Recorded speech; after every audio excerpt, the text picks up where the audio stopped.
dami kong gustong sabihin na hindi masambit, mga larawan ng pag-ibig na di ko mabanggit. O kahit ibig mang sabihin ay ibigin saglit, magagawa ko bang takasan ng ulitin-ulit ang pagkakamaling ginusto at ginawa ko? Nalunong sa mga pinagagawa kong panggagago. Mapapatawad mo kaya kung gusto kong magbago, kung mismo ang pangalan mo'y tuluyan ng naglaho. Sarili ko'y hindi ko maintindihan pagdating sa bagay na wala namang katuturan. Natuto lang ang makisama at makibaka sa mga pinagagawa kong nakakaintriga. Ano bang katangian ng dapat pakisamahan? Mabuting masama sa klase-klaseng kaibigan ay kailangan. Sinong dapat tanungin na maraming nalalaman sa buhay na wala namang kasiguraduhan? Ay pinupunto ko ay ang sarili mo. Ano ang nangyayari? Bakit ba nagkakagulo? Mentalidad o physical man na pangangatawan? Ba't sinasayang mo ang buhay na makabuluhan? Sana kung ginamit mo lang sa tama, kung ayaw mong dayain sa resulta sa proseso, wag mandaya. Pag merong nangihila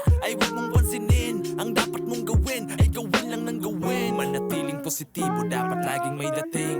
Magpahinga sa oras ng pagtulog, may himbing. Nang sa bukas ay pag-asa ang madadala mong baho. Nabitbit ng sa pangarap ay magagawa ang hamon. Piliin ang sarili sa lahat ng pagkakataon. Mas mabuting sigurado nang hindi ka mabaon. Wag na wag mong hahayaan ang sarili malulong sa problema, magdasal. Ang dami kong gustong sabihin na hindi masambit, mga larawan ng pag-ibig na di ko mabanggit. O kahit ibig mang sabihin ay ibigin saglit, magagawa ko bang takasan ng ulitin-ulit ang pagkakamaling ginusto at ginawa ko? Nalunong sa mga pinagagawa ko panggagago. Mapapatawad mo kaya kung